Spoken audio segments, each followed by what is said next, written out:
Ako ka nag-iarweda. Bago tayo mag-usap, special award tayo. Yung tatlong batang to, sila yung hindi nawalan ng respeto. Kahit nagkakagulo, nagkakaproblema, nagkaka-issue, hindi sila sumasabay.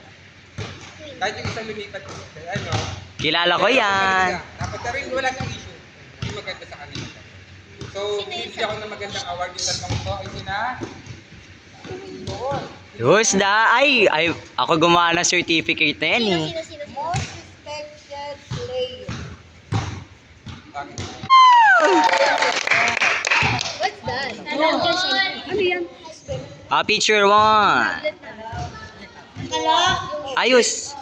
Baka naman isa pa. Not most respected player. Siyempre wala. Yay! Babae? Pangatlo, the most respected player again, si Ian Matthew. Yay!